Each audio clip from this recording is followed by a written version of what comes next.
Hello, कैसे हैं आप सभी? उम्मीद करते हैं कि आप सभी अच्छे होइएगा और अपने-अपने स्टडी को एक बेहतरीन तरीक़ा से करते होइएगा।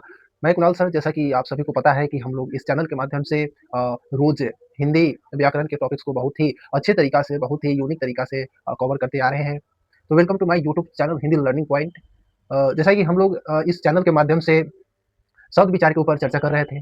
शब्द विचार के ऊपर यानी कि शब्द के कितने भेद हैं, शब्द क्या होता है, शब्द के जितने भी भेद थे उन सारे टॉपिक्स को, उन सारे प्रकार को भेद को हम लोगों ने इससे पिछले वाले क्लास के माध्यम से पार्ट बाय पार्ट हम लोगों ने कंप्लीट कर चुके हैं। तो आज का क्लास है हम लोगों का one shot class. One shot class कहने का मतलब है कि अगर आप इससे पिछले वाले क्लास को अटेंड नहीं किए हो, किसी कारणवश आपने उस वीडियोज़ को, उस क्लास को आप लोग नहीं देख पाए हो, तो अगर आज के क्लास में आप लोग जुड़ते हो, आज के क्लास को अटेंड करते हो, तो आज की क्लास में क्या होगा कि आपका कंप्लीट शब्द विचार को इस क्लास में मैं एक ही वीडियो में, एक ही क्लास के माध्यम से क्या करने तो खत्म करने वाले हैं। तो आप इस चैनल के माध्यम से अपने हिंदी व्याकरण को इम्प्रूव कर सकते हैं।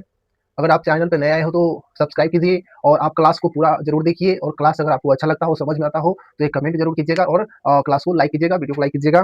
तो चलिए स्टार्ट करते हैं आज का क्लास। तो आज के क्लास में हम लोग सीखेंगे शब्द विचार के पूरा कहानी हम लोग आज के क्लास में पढ़ने वाले हैं, यानी सीखने वाले हैं। अगर आप इससे पहले के क्लास नहीं लिए हैं तो कोई बात नहीं है। आज की क्लास अगर आप अटेंड करते हैं तो संपूर्ण वर्ण विचार को इस क्लास में हम लोग कवर करने वाले हैं, देखने वाले हैं। तो जैसा कि मैं आपको बता दूं कि मैंने आपको बताया था कि शब्द क्या होता है। शब्द क्या होता है, मैं यहाँ पे लिख देता हूँ कि आखिर शब्द क्या होता है। मैं आपसे पूछूं कि शब्द क्या होता है, तो आप क्या बताइएगा? अगर आपको मैं आपको बता देना चाहता हूँ कि अगर आप लोग उन क्लास को अटेंड किए हो, पिछले वाले क्लास को, शब्द विचार के क्लास को आप लोग अटेंड किए हो, तो आप इस क्लास को देख रहे हो, तो जो भी मैं सवाल पूछूँ उसका आंसर आप लोग देने का कोशिश कीजिएगा। तो मैं आपसे पूछ रहा हूँ कि शब्द क्या होता है? तो आप लोग बताइए कि सर आपने बताया था कि शब्द हम लोग किसे कहते हैं? तो शब्द अक्षरों के समूह को कहते हैं। क्या कहते हैं? तो अक्षरों के समूह को हम लोग शब्द कहते हैं। नहीं, जैसे कि आप लोग कहिएगा कि सर आपने बताया था कि अक्षरों का समूह तो होता ही है, बट अक्षरों का कैसा समूह होना चाहिए? सार्थक समूह होना चाहिए। नहीं, तो तभी जाके क्या होगा? शब्द का निर्माण होगा, अन्यथा शब्द का निर्माण नहीं होगा। जैसे कि यहाँ पे सर आप बताए थे कि अक्षरों के अक्षरों के सार्थक समूह को शब्द कहते हैं। क्या कहते हैं? तो अक्षरों के सार्थक समूह को शब्द कहते हैं। अब सार्थक समूह क्या होता है? सार्थक समूह कहने का अर्थ हुआ बेटा कि सही अर्थ होना चाहिए। जैसे कि हम लिखते हैं क जोड़ ल जोड़ म, तो ये क्या है? ये सभी क्या है? तो आपके अक्षर है। नहीं, अक्षर है और अक्षरों के समूह मिल गया तो क्या हुआ? कलम का निर्माण हुआ। क्या हुआ? तो कलम का निर्माण हुआ। यानी क अक्षर है, ल अक्षर है, म अक्षर है। अब जब ये तीनों यानी कि ये अक्षर आपस में मिल जाते हैं तो क्या होता है? तो ये हमारा शब्द बना देता है, शब्द बना देता है। और शब्द कैसा बनाता है? तो सार्थक। सार्थक कहने का अर्थ हुआ कि आप उस शब्द के बारे में बहुत अच्छे तरीका से जानते हो कि वो शब्द आखिर क्या होता है। जैसे कि मैं आपसे पूछूं कि कलम क्या होता है, तो आप बताइएगा सर कलम एक क्या है? लिखने की वस्तु है, एक लेखनी का काम करता है। नहीं, तो ये क्या है? ये है हमारे सार्थक शब्द। क्या है? सार्थक शब्द। और शब्द 100% है। क्यों? क्योंकि ये क्या है? सार्थक अर्थ है। नहीं, तो ये क्या होता है? शब्द होता है। शब्द क्या होता है? तो अक्षरों या ध्वनियों के सार्थक मेल को हम लोग क्या कहते हैं? तो शब्द कहते हैं। अगर मैं आपसे पूछूं कि आप बताइए कि शब्द का निर्माण कैसे होता है? शब्द का निर्माण कैसे होता है? तो आप कहिएगा सर आपने बताया है कि अक्षरों के परस्पर मिलने से क्या होता है? शब्द का निर्माण होता है। यानी अक्षरों के सार्थक मेल होने से शब्द का निर्माण होता है। बहुत अच्छा। अब मैं आपको यहाँ पे बता दूं कि आखिर शब्द के कितने भेद होते हैं। शब्द के कितने भेद होते हैं? तो जैसा कि मैं यहाँ पे लिख देता हूं कि शब्द के कितने भेद होते हैं। अगर आप लोगों को पता है तो आप लोग इसका आंसर कमेंट में जरूर दीजिएगा।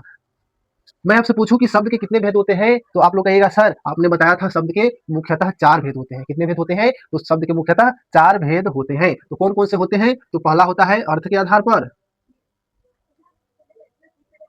अर्थ के आधार पर। और दूसरा मैं पूछूं तो आप लोग बोलिएगा सर बनावट के आधार पर। दूसरा आपने बताया था बनावट के आधार पर। और तीसरा पूछूं तो आप लोग कहिएगा सर आपने बताया था तीसरा उत्पत्ति के आधार पे, उत्पत्ति के आधार पर। नहीं, और चौथा पूछूं तो आप लोग कहिएगा सर कि ये आपने बताया था रूपांतर के आधार, रूपांतरण के आधार पर। नहीं, तो ये क्या है? हमारे शब्द के भेद है। शब्द के भेद कहने का अर्थ हुआ कि इन शब्द के तो मुख्यतः 4 भेद होते ही हैं, बट ये चारों का भी भेद है। और ये चारों के जितने भेद है उसका भी कोई ना कोई भेद है। यानी कहने का अर्थ है कि शब्द विचार में हम लोग क्या करते हैं, भेद के बारे में पढ़ते हैं, भेद के प्रकार के बारे में पढ़ते हैं, नहीं। तो मैंने आपको यहाँ पे बताया कि शब्द के मुख्यतः 4 भेद होते हैं। कौन-कौन से? तो अर्थ के आधार पर शब्द के भेद, बनावट के आधार पर शब्द के भेद, उत्पत्ति के आधार पे शब्द के भेद और रूपांतरण के आधार पे शब्द के भेद। बहुत अच्छा। अब मैं आपसे पूछूं कि आप बताइए कि अर्थ के आधार पर शब्द के कितने भेद होते हैं? अर्थ के आधार पर शब्द के कितने भेद होते हैं? तो आप कहिएगा सर अर्थ के आधार पर शब्द के 2 भेद होते हैं। कौन-कौन से होते हैं? तो सार्थक शब्द और दूसरा होता है निरर्थक शब्द। क्या होता है? तो सार्थक और निरर्थक। अब मैं सार्थक का बात करता हूं, तो सार्थक में क्या होता है? सही मीनिंग होना चाहिए। क्या होना चाहिए? सही होना चाहिए। जैसे कि हम बोलते हैं जैसे कि हम बोल दें खाना। खाना क्या है? एक शब्द है, नहीं। और खाना का मतलब क्या होता है कि किसी चीज को हम लोग खाते हैं तो क्या है? खाना होता है, नहीं। खाने में बहुत सारे प्रकार के व्यंजन होते हैं, पकवान होते हैं, जिसे हम लोग खाना के नाम से जानते हैं। लेकिन हम यहीं पे लिख दे कि सर आपने बता दिया खाना और यहाँ पे लिख दिए वाना। खाना वाना हम लोग आम बोलचाल की भाषा में बोल देते हैं ना, खाना वाना, पानी उनी, रोटी वोटी, नहीं। जैसे कि सुनना उनना, क्या है? यही है निरर्थक शब्द। जो क्या होता है? इसका उल्टा होता है, विपरीत होता है। उसके हम लोग एक उपनाम कह सकते हैं, नहीं। उपनाम की तरह हम लोग यूज करते हैं, नहीं। तो क्या है? वाना। वाना का कोई अर्थ नहीं है इसका अर्थ? नहीं है। वाना कहने से कुछ पता नहीं चल रहा है कि आखिर वाना क्या होता है, लेकिन खाना कहेंगे तो खाना का अर्थ पता चलता है। उसी प्रकार हम इसमें हम लिख दे कि उल्टा। उल्टा। अब इसमें हम लिख देते हैं उल्टा पुल्टा, नहीं, उल्टा। तो देखिए उल्टा का अर्थ क्या होता है? उल्टा का अर्थ होता है कि कोई भी चीज क्या हो, मतलब विपरीत दिशा में हो, है ना। विपरीत दिशा के कहने का अर्थ हुआ कि ये मार्कर है और मार्कर को हमने सीधा रखा है और इसको उल्टा करेंगे तो ये जो लिखने वाला भाग है ये क्या हो जाएगा? नीचा हो जाएगा, नहीं। तो क्या है? उल्टा है, जिसको हम लोग बहुत अच्छे तरीके से जानते हैं। लेकिन हम उल्टा कहते हैं, उल्टा। तो उल्टा कहने से क्या हो रहा है? कुछ पता नहीं चल रहा है कि सर उल्टा माने कौन होता है, आप क्या बता रहे हैं, हमको कुछ समझ ही नहीं आ रहा है, नहीं। तो ये क्या है? हमारे निरर्थक है। इसमें कोई अर्थ नहीं होता, इसका कोई अर्थ ही नहीं होता है। किसका? तो निरर्थक शब्द का कोई अर्थ नहीं होता है, इसका कदापि अर्थ नहीं होता है। लेकिन सार्थक शब्द की बात करें तो इसका क्या हो? कोई ना कोई सार्थक यानी कि सही अर्थ, करेक्ट मीनिंग इसका होता है। ठीक है। अब उसके बाद मैं आपको बताया था कि बनावट के आधार पे, बनावट के आधार पे शब्द के कितने भेद है? तो बनावट के आधार पे शब्द के आपका मुख्य रूप से 3 भेद है। कितने भेद है? तो बनावट के आधार पर शब्द के 3 भेद है। पहला है रूढ़, दूसरा आपको बताया था यौगिक और तीसरा बताया था योग रूढ़। योग रूढ़। अब योग रूढ़ की हम बात करते, सॉरी, रूढ़ का बात करते हैं। तो रूढ़ में मैंने आपको बताया था, अगर आपको पता हो, याद हो, तो इसका आंसर आप लोग देने का कोशिश कीजिएगा। मैंने बताया था कि रूढ़ क्या होता है ना। रूढ़ आखिर होता क्या है? तो मैं आपको बताया था कि रूढ़ किसे कहते हैं? जिसको तोड़ने पर, क्या करने पर, जिसको खंड करने पे कोई अर्थ नहीं निकलता है, जिसके खंड करने पे कोई अर्थ नहीं निकलता है, अर्थात जिसको हम लोग तोड़ेंगे और तोड़ने के बाद उन दोनों पार्ट का कोई नहीं अर्थ निकले, कोई भी उसका अर्थ ही नहीं निकले, तो क्या होगा? रूढ़ होगा। जैसे हम बात करते हैं काम का। काम क्या है? काम एक शब्द है और काम को अगर हम तोड़ते हैं तो क्या होगा? काफ जोर मौ, का जोर मौ। अब यहाँ पे देखिएगा का कोई अर्थ नहीं होता है, कोई मतलब नहीं होता है, और मौ का अर्थ कोई नहीं होता है, नहीं। मौ माने क्या होता है? कुछ होता है, नहीं होता है। का माने क्या होता है? कुछ होता है, नहीं होता है। लेकिन यहाँ पे ये दोनों क्या है? ये दोनों एक कोई ना कोई क्या है? तो वर्ण है। का भी कोई वर्ण है, मौ भी कोई वर्ण है, नहीं। लेकिन ये क्या है? इसका कोई अर्थ नहीं है। और उसी प्रकार हम ले लेते हैं, मान लीजिए नाम ले लिए। नाम को तोड़ने क्या पड़ेगा? ना जोर मौ, नहीं। नहीं, ना का कोई अर्थ होता है, नहीं। मौ का कोई अर्थ होता है। ये दोनों क्या है? कोई ना कोई वर्ण है। तो रूढ़ क्या होता है? रूढ़ ऐसे शब्द है जिनको खंड करने पे, जिसको तोड़ने पे उसका कोई अर्थ नहीं निकलता है, उसका कोई अर्थ नहीं निकलता है, उसे हम लोग क्या कहते हैं? तो उसे हम लोग क्या कहते हैं बेटा? तो रूढ़ कहते हैं, नहीं। रूढ़ कहते हैं, बहुत अच्छी बात। अब रूढ़ में मैंने एक बात बताया था, रूढ़ को पहचानने का तरीका, कि रूढ़ में मोस्टली शब्द कितने अक्षरों से मिलकर बनते हैं? तो 2 अक्षरों से मिलकर बनते हैं। कितने अक्षरों से मिलकर बनते हैं? तो 2 अक्षरों से मिलकर क्या बनते हैं? रूढ़ शब्द बनते हैं। और आपको अपवाद में आपको 2 से अधिक शब्द से बने रूढ़ शब्द आपको देखने को मिलेगा, लेकिन वहां पे भी हम लोग पहचान लेंगे कैसे? तो इसका 2 तरीका है कि ये मोस्टली 2 अक्षरों से मिलकर बना होता है, और तीसरा होता है कि क्या, इसके खंड करने पर और उसके पाठ को अगर कोई अर्थ नहीं निकले तो हमारा हो जाता है रूढ़ हो जाता है। ठीक है, क्या हो जाता है? तो रूढ़ हो जाता है। उसके बाद मैं यौगिक का बात करता हूँ। यौगिक का, तो यौगिक क्या होता है? तो यौगिक ऐसे शब्द को कहते हैं जिसका खंड करने पे क्या, तो जिसका खंड करने पे दोनों पाठ का क्या हो? सार्थक अर्थ निकलता हो। जिसका खंड करे और दोनों पाठ का कोई ना कोई अर्थ निकले तो क्या होगा? वो यौगिक होगा। और यौगिक क्या होता है? तो यौगिक कहने का अर्थ हुआ कि वो अकेले नहीं होता है, उसमें 2 शब्द जरूर मिले होते हैं। कितने शब्द मिले होते हैं? तो 2 शब्द मिले होते हैं, तब जाके क्या बनता है? तो यौगिक बनता है, नहीं, यौगिक बनता है। अब इसका एग्जाम्पल की मैं बात करूं, जैसे कि मैं लिखता हूं राजपुत्र, राजपुत्र। अब आप इसको तोड़िएगा, तोड़िएगा तो क्या बनेगा? राजपुत्र को हम लोग तोड़ेंगे तो क्या बनेगा? राजा, राज जोर पुत्र, नहीं। और राज का मतलब क्या होता है? राजा। और पुत्र का मतलब क्या होता है? बेटा। नहीं, तो इसका अर्थ क्या हुआ? राजा का बेटा। राजपुत्र का अर्थ क्या हुआ? राज प्लस पुत्र, दो पार्ट में टूटा और दोनों पार्ट का कोई ना कोई अर्थ निकल रहा है। नहीं, राजपुत्र यानी कि राजा का पुत्र। नहीं, तो ये क्या है? यौगिक है। उसी प्रकार हम दूसरा का एग्जाम्पल लेते हैं। मान लीजिए ले ले विद्यालय। विद्यालय, तो विद्या कितने शब्दों से मिलकर बना है? तो विद्या जोड़ आलय, विद्या जोड़ आलय। देखिए इसको अगर आप तोड़िएगा, यहाँ पे मैं आपको तोड़ के बता दूं क्या होगा? विद्या जोड़ आलय, ठीक है। और विद्या का अर्थ क्या होता है? विद्या का अर्थ क्या होता है? ज्ञान, शिक्षा। नहीं, और आलय का मतलब घर।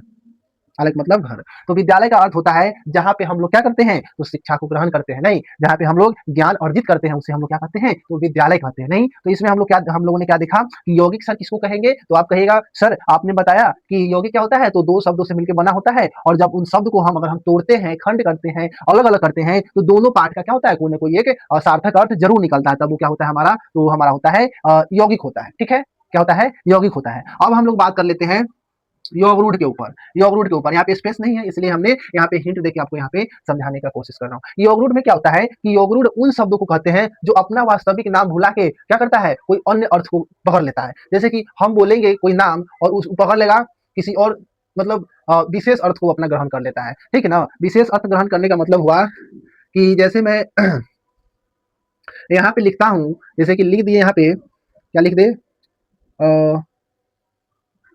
लंबोदर।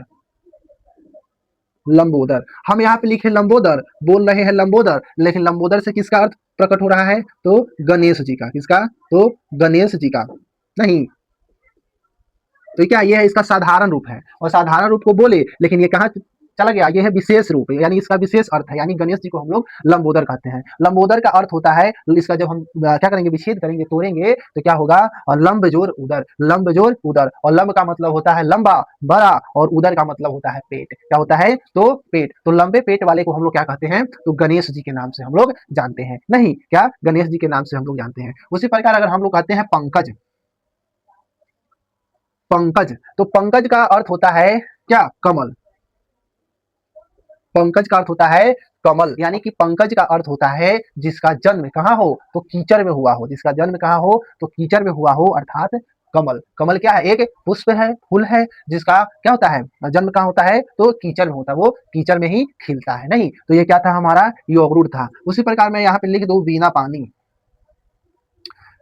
वीणा पानी, तो वीणा पानी, वीणा मतलब क्या होता है? एक वाद्य यंत्र है। वाद्य यंत्र क्या होता है? Musical instrument. क्या होता है बच्चा? तो म्यूजिकल इंस्ट्रूमेंट को हम लोग कहते हैं वाद्य यंत्र। और पानी का मतलब होता है यहाँ पे हाथ। क्या होता है? पानी का मतलब होता है हाथ। तो जिनके हाथ में वीणा है, यानी कि जिनको हम लोग क्या कहते हैं? वीणा वाली। वीणा वाली कहने का अर्थ क्या हुआ? माँ सरस्वती का बोध होता है। नहीं, माँ सरस्वती को हम लोग क्या कहते हैं? तो वीणा पानी, या फिर हंसवाहिनी। नहीं, और उसी प्रकार हम लोग बात करते हैं चतुरानन। चतुरानन का अर्थ होता है जिसका चार गो क्या हो? सर हो। तो चार सर वाला को हम लोग क्या कहते हैं? तो चार सर वाले को हम लोग क्या बोलते हैं? तो ब्रह्मा जी बोलते हैं। ब्रह्मा जी को हम लोग चतुरानन बोलते हैं। उसके बाद हम बोलते हैं क्या? त्रिनेत्र। त्रिनेत्र किसको बोलते हैं? तो शंकर भगवान को बोलते हैं। तीन नेत्र वाले कौन है? तो भगवान श्री शंकर है। भगवान श्री शंकर है, जिनको हम लोग क्या बोलते हैं? तो त्रिनेत्र बोलते हैं। नहीं, या फिर क्या बोलते हैं? महादेव। देवों के देव महादेव। नहीं, यानी कौन है? तो हमारे शंकर भगवान जी हैं। ठीक है। उसी प्रकार अगर मैं आपसे पूछूं षडानंद। षडानंद का अर्थ क्या होता है? आप लोग इसका आंसर कमेंट में जरूर दीजिएगा। मैं यहाँ पे लिख दूं षडानंद। षडानंद, सदानंद का आप लोग अर्थ इसका आंसर दीजिएगा कि सदानंद आखिर हम लोग किसको कहते हैं? किसको कहते हैं सदानंद? ठीक है, इसका आंसर आप लोगों को कमेंट में देना है। ठीक है, अब मैं आपको यहाँ पे बता दूं एक नोट पॉइंट के रूप में कि योग रूट आखिर कैसे हम लोग पहचानेंगे। तो योग रूट का पहचानने का बहुत आसान तरीका होता है कि जितने भी पर्यायवाची रूप है ना, पर्यायवाची रूप कहने का अर्थ होता है उपनाम, अनेकों नाम। एक नाम को हम लोग अनेकों नाम से क्या करते हैं? संबोधित करते हैं, उसे हम लोग क्या करते हैं? पर्यायवाची शब्द कहते हैं। और मोस्टली योग रूट में हमारे एग्जाम्स में क्वेश्चन पूछे जाते हैं, तो देवी देवताओं के पर्यायवाची रूप क्या? तो देवी देवताओं के पर्यायवाची रूप क्या होते हैं? योग रूट में अधिकतर मात्रा में पूछे जाते हैं। तो ये क्या था? बनावट के आधार पर शब्द के भेद। बनावट के आधार पर शब्द के भेद में हमने क्या देखा कि पहला है रूढ़। रूढ़ में क्या होता है कि रूट में क्या होता है, तो रूट को अगर शब्द दे देगा तो सबसे पहले हम देखेंगे कि कितने अक्षरों से मिलकर बना होगा, तो 2 अक्षरों से। अगर 2 अक्षरों से मिलकर बना है अन्यथा 2 से अधिक अक्षरों से मिलकर बना है, तो क्या करेंगे, उसको हम लोग अलग-अलग पार्ट में तोड़ेंगे और पार्ट में तोड़ने के बाद देखेंगे कि उन दोनों पार्ट का कोई अर्थ निकल रहा है या नहीं निकल रहा है। नहीं निकलेगा तो क्या हो जाएगा, रूट हो जाएगा, नहीं। और उसी प्रकार इसके उल्टा है कि यौगिक। यौगिक को जब हम लोग तोड़ेंगे, यौगिक शब्द को जब हम लोग ब्रेक करेंगे, तोड़ेंगे, तो दोनों पार्ट का कोई ना कोई अर्थ निकलेगा, तब क्या होगा, यौगिक होगा। और क्या होता है यौगरूट, तो यौगरूट क्या होता है कि नाम इसका क्या साधारण अर्थ छोड़ के विशेष अर्थ को ग्रहण कर लेता है। और इसमें यौगिक में हमने क्या बता दिया आपको कि इसमें क्या होता है, देवी देवता के पर्यायवाची रूप मिले होते हैं, नहीं पर्यायवाची रूप ज्यादा इसमें आते हैं। तो ये क्या था हमारा, बनावट के आधार पे शब्द के भेद और अर्थ के आधार के पर शब्द के भेद। अब हम लोग शब्द के 2 भेद के बारे में जान चुके हैं, अर्थ के आधार पे और बनावट के आधार पे। अब तीसरा मैं आपको बता दूं, उत्पत्ति के आधार पे। तो उत्पत्ति के आधार पे शब्द के कितने भेद होते हैं, ये सबसे अधिक मात्रा में पढ़े जाने वाले शब्द विचार के क्या है, पाठ है, यानी कि भेद है। तो उत्पत्ति के आधार पर शब्द के मुख्यतः 4 भेद होते हैं। कितने भेद होते हैं, तो उत्पत्ति के आधार पर शब्द के मुख्यतः 4 भेद होते हैं। कौन कौन से होते हैं, तो एक होता है तत्सम, दूसरा तद्भव, तीसरा आदेशज, चौथा विदेशज। नहीं, इन सारे को हम लोगों ने इससे पिछले वाले क्लास में डिटेल्स में पढ़ चुके हैं। तो इस क्लास में भी मैं आपको डिटेल्स में ही मतलब कि शॉर्ट तरीका से आपको समझाने का कोशिश कर रहा हूँ। आप लोग देखिएगा, तीसरा क्या था,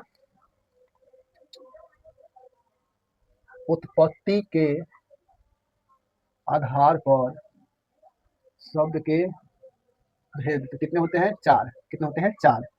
नहीं, पहला होता है तत्सम, दूसरा होता है तद्भव, तीसरा होता है देशज, चौथा होता है विदेशज। ठीक है, तत्सम तद्भव देशज विदेशज। और तत्सम क्या होता है, तत्सम तो वैसे शब्द जिनको संस्कृत और हिंदी में सामान्य रूप से लिखा जाता है उसे हम लोग क्या कहते हैं, तो तत्सम कहते हैं। क्या कहते हैं, तो वैसे शब्द जिनको संस्कृत और हिंदी दोनों में एक जैसा लिखा जाता है उसे हम लोग तत्सम कहते हैं। जैसे कि एक जैसा किसको लिखा जाता है, तो हम लोग लिखते हैं अग्नि, नहीं, जल, नहीं, उसके बाद चंद्र, चंद्र, उसके बाद वायु, क्या है, तो ये है हमारे संस्कृत के शब्द। इसमें मोस्टली संस्कृत वाले शब्द आते हैं जिनको हम लोग हिंदी में भी उसी प्रकार लिखते हैं। तो ये क्या है हमारे ये है हमारे तत्सम शब्द। तत्सम शब्द क्या होता है, तो वैसे शब्द जिसको हम लोग संस्कृत और हिंदी में दोनों भाषाओं में एक समान लिखते हैं उसे हम लोग क्या कहते हैं, तो तत्सम कहते हैं। ठीक है, उसके बाद तद्भव। तद्भव क्या होता है, तो संस्कृत के बिगड़ा हुआ रूप होता है। बिगड़ा हुआ रूप कहने का अर्थ क्या हुआ कि जैसे कि वर्ड होता है, नहीं, तो वर्ड का जो मीनिंग होता है, वर्ड का जो अर्थ होता है वही होता है तत्सम होता है, सॉरी क्या होता है, तद्भव होता है। जैसे कि अग्नि, अग्नि को मान लीजिए वर्ड है, तो अग्नि का मतलब क्या होता है, आप लोग बताइएगा कि अग्नि का मतलब क्या होता है, तो अग्नि का मतलब होता है आग होता है, नहीं, आग होता है। उसके बाद जल का मतलब क्या होता है, पानी होता है। तो चंद्र का मतलब क्या होता है, चांद होता है, नहीं, वायु का मतलब क्या होता है, तो हवा होता है। ये क्या है हमारे, तो तद्भव है, जो संस्कृत के क्या है, बिगड़े हुए रूप है। बिगड़े हुए रूप कहने का मतलब हुआ कि इसका अर्थ है, नहीं, अर्थ जो होता है उसे क्या कहते हैं, तद्भव कहते हैं। और जो वर्ड का काम करता है यानी कि जो संस्कृत शब्द होते हैं उसे हम लोग तद्भव सॉरी तत्सम कहते हैं। ठीक है, अब बात आती है देशज की। तो देशज कहने का अर्थ हुआ कि वैसे शब्द जिनका जन्म, जिनका उत्पत्ति अपने देश की भाषा में हुई है, अपने देश की भाषा में बोली जाती है, उसे हम लोग देशज कहते हैं। नहीं, तो अपने देश की भाषा में कौन कौन से शब्द बोले जाते हैं, तो वो क्या है, तो वो है पगड़ी, नहीं, लोटा, फुनगी, डिबिया, धोती आदि। ये शब्द क्या है, जो कि प्योर देसी भाषा से रिलेटेड शब्द हैं, जो कि हमारे भारत देश में ये ज्यादातर बोले जाते हैं। क्या ये देसी भाषा है, नहीं, देसी भाषा कहने का अर्थ क्या हुआ कि इसका इसका उत्पत्ति कहाँ हुआ है, तो अपने देश में ही हुआ है। कहाँ हुआ है, तो अपने देश से ही ये निकला है, यानी जन्म लिया है, यानी उत्पत्ति लिया है, उत्पन्न हुआ है। ठीक है तो देशज क्या होता है, तो वैसे शब्द जिसका उत्पत्ति अपने देश में हुआ हो उसे हम लोग देशज कहते हैं। ठीक, इसी के विपरीत है क्या, विदेशज। तो विदेशज में क्या होता है कि वैसे शब्द जिसका उत्पत्ति विदेश में हुआ हो, विदेश में हुआ हो, उसे हम लोग क्या कहते हैं, तो विदेशज कहते हैं। और विदेशज में क्या जाता है, जैसे कि हम लिखते हैं लाइब्रेरी, लाइब्रेरी, तो लाइब्रेरी में क्या होता है, ये क्या है, ये इंग्लिश वर्ड है, क्या है, इंग्लिश है, नहीं, लेकिन इंग्लिश है तो क्या है, ये एक विदेश की भाषा है, अपने देश की भाषा नहीं है। अपने देश की क्या भाषा है, आप लोग कमेंट में इसका आंसर दीजिएगा कि आखिर हमारे देश का राष्ट्रीय भाषा क्या है। लाइब्रेरी हो गया। उसके बाद हम बोलते हैं यूनिवर्सिटी, यूनिवर्सिटी हो गया, नहीं, उसके बाद हम लिखते हैं अफसोस, अफसोस, नहीं, उसके बाद लिखते हैं बंदा। ये सब क्या है, तो ये सब है हमारे विदेशज शब्द, विदेश की भाषाओं में ये सब बोले जाते हैं। नहीं, तो ये क्या है, हमारे विदेशज शब्द हैं। ये क्या है, बहुत ही सिंपल होते हैं। मैं यहाँ पे आपको और बता दूं, समझा दूं कि तत्सम क्या होता है, तो वैसे शब्द जिसको संस्कृत और हिंदी दोनों में एक जैसा लिखा जाता है उसे हम लोग क्या कहते हैं, तो तत्सम कहते हैं। और जो इसका अर्थ होता है, संस्कृत शब्द का जो हिंदी अर्थ होता है उसे हम लोग तद्भव कहते हैं। और जो देश की बोलचाल में पाई जाती है उसे हम लोग देशज कहते हैं। और जो शब्द विदेश से आया अपने देश का नहीं है उसे हम लोग क्या कहते हैं, तो विदेशज कहते हैं। तो ये है क्या, ये है उत्पत्ति के आधार पर शब्द की कहानी। अब हम लोग इसके लास्ट प्रकार है यानी कि रूपांतर के आधार पर शब्द के भेद। तो रूपांतर के आधार पर शब्द के भेद के बारे में हम लोग अब बात करते हैं। तो तीसरा चौथा क्या था? रूपांतर। रूपांतरण के आधार पर, आधार इसके आधार पर कितने होते हैं? तो दो होते हैं। कौन कौन से होते हैं? तो विकारी और दूसरा होता है आपका अविकारी। अविकारी इसमें क्या होता है कि लिंग, वचन, कारक, और इसमें भी क्या होता है? तो लिंग, वचन, कारक। इसमें क्या होता है कि लिंग, वचन, कारक के हिसाब से क्या होता है? इसका रूप बदलता है, बदलते रहता है। और इसका रूप क्या होता है? रूप नहीं बदलता है। ये दोनों क्या है? एक दूसरे का विपरीत है, जुड़वा भाई है। जुड़वा भाई है। जुड़वा भाई कहने का अर्थ हुआ कि इसका क्या है? रूप एक जैसा है, लेकिन क्या है? काम एक जैसा नहीं है। दोनों अलग अलग काम करते हैं, लेकिन क्या है? दोनों का रूप एक ही है। इसमें भी लिंग वचन कारक आदि और लिंग वचन कारक आदि इसमें भी रहता है, लेकिन इसमें इसके कारण रूप बदल जाता है और इसमें इसके कारण रूप नहीं बदलता है, कभी नहीं बदलता है। तो किसका रूप बदल जाता है, किसका नहीं बदलता है? तो मैं यहाँ पे आपको लिंग के ऊपर लिखे बताता हूँ। जैसे कि मैं लिखता हूँ कि लड़के खाते हैं, उसके बाद लिख दिए लड़कियां, लड़कियां खाती हैं, खाती हैं। अब देखिए यहाँ पे क्या है? लड़के, लड़के क्या है? तो लड़के क्या है? तो पुरुष है, क्या है? पुल्लिंग है। और क्या है? लड़कियां, लड़के क्या है? तो स्त्रीलिंग है। नहीं, तो स्त्रीलिंग है। देखिए पुल्लिंग है तो क्या है? खाते हैं, और स्त्रीलिंग आ गया तो क्या हो गया? खाती है। यानी कि ये अपना रूप क्या कर लिया? तो ये अपना रूप बदल लिया। नहीं, कि कैसे बदला? तो लिंग के कारण से अपना रूप बदल लिया। क्या था? पुल्लिंग था तो खाते था, और स्त्रीलिंग हो गया तो खाती हो गया। यानी इसका क्या नाम है कि जो मेरे साथ जैसा रहेगा उसके जैसा हम बन जाएंगे। नहीं, क्या करता है? ये बदलता है। इसका क्या होता है? मिजाज छने छने बदलते रहता है। इसका कोनो फिक्स नहीं है कि क्या है, आज आपके साथ है, कल उसके साथ होगा, परसों उसके साथ है, और उसके बाद तीसरे के साथ होगा। नहीं, तो ये क्या है? एक लेखा से ये बेवफा है ससुरा। क्या है? बहुत बड़ा ये शैतान है। शैतान है कि ये लिंग आएगा तैयो बदल जाएगा, वचन आएगा तैयो बदल जाएगा। इस कोई इसका वचन नाम का कोई इसमें चीज नहीं है। कितना भी इससे वचन ले लीजिए, प्रॉमिस करवा लीजिए, लेकिन ये नहीं सुनेगा। ये कहता है कथी? हमको अकेला नहीं रहना है, जो आएगा उसके साथ हम ढल जाएंगे, जो आएगा उसके साथ हम चले जाएंगे, उसके जैसा बन के दिखाएंगे। उन कहता है तो विकारी शब्द कहता है। नहीं, लेकिन ये बेचारा है अविकारी शब्द। ये अटल प्रतिज्ञा करके बैठा रहता है कि हमारे लाइफ में चाहे कितना भी तरह के लोग आए, कितना भी कोई भी आए, कितना भी कोई जोर दिखाए, लेकिन हम अपने जगह से कभी नहीं हिलेंगे। आखिर तुम आओ मेरे साथ, लिंग कहता है तुम मेरे साथ आओ, हम तुम्हारे साथ भी साथ निभाएंगे, लेकिन तुम बदल जाओगी लेकिन हम नहीं बदलेंगे। कौन कहता है? तो अविकारी शब्द कहता है। कैसे कहता है? जैसे कि देख लीजिए आप लोग, लिंगे के आधार पे हम लिख के बताते हैं। जैसे कि मान लीजिए एक लड़का है जिसका नाम है सचिन। सचिन क्या है? तो सचिन सुंदर है, सुंदर लड़का है। क्या है? तो सचिन सुंदर लड़का है। उसी प्रकार हम ले लेते हैं, मान लीजिए एक लड़की का नाम ले लेते हैं। जैसे कि लड़की का नाम ले ले, मान लीजिए क्या ले ले? तो मुस्कान ले लेते हैं। मुस्कान क्या है? तो मुस्कान सुंदर है, लेकिन ये लड़का है, लड़की है नहीं। अब एक बात बताइए कि यहाँ पे एक जैसा कौन सा चीज है, कौन सा शब्द है? तो आप कहिएगा सर यहाँ पे सुंदर है ना, ये सुंदर दोनों क्या है? दोनों एक जैसा है।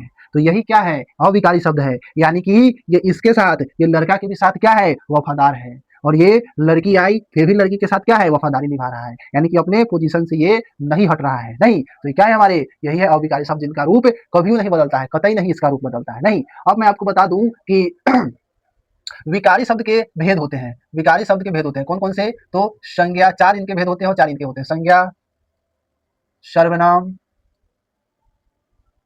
विशेषण, चौथा होता है बेटा क्रिया। किसके? तो ये सारे हैं किनके? तो विकारी शब्द के। लेकिन इसके है, इसका बात कर ले तो इसका है क्रिया विशेषण। नहीं, उसके बाद है समुच्चय बोधक, समुच्चय बोधक। उसके बाद है संबंध बोधक, संबंध बोधक। और चौथा है विस्मयादि बोधक, विस्मयादि बोधक। ये तीनों क्या है? तो ये तीनों अव्यय है।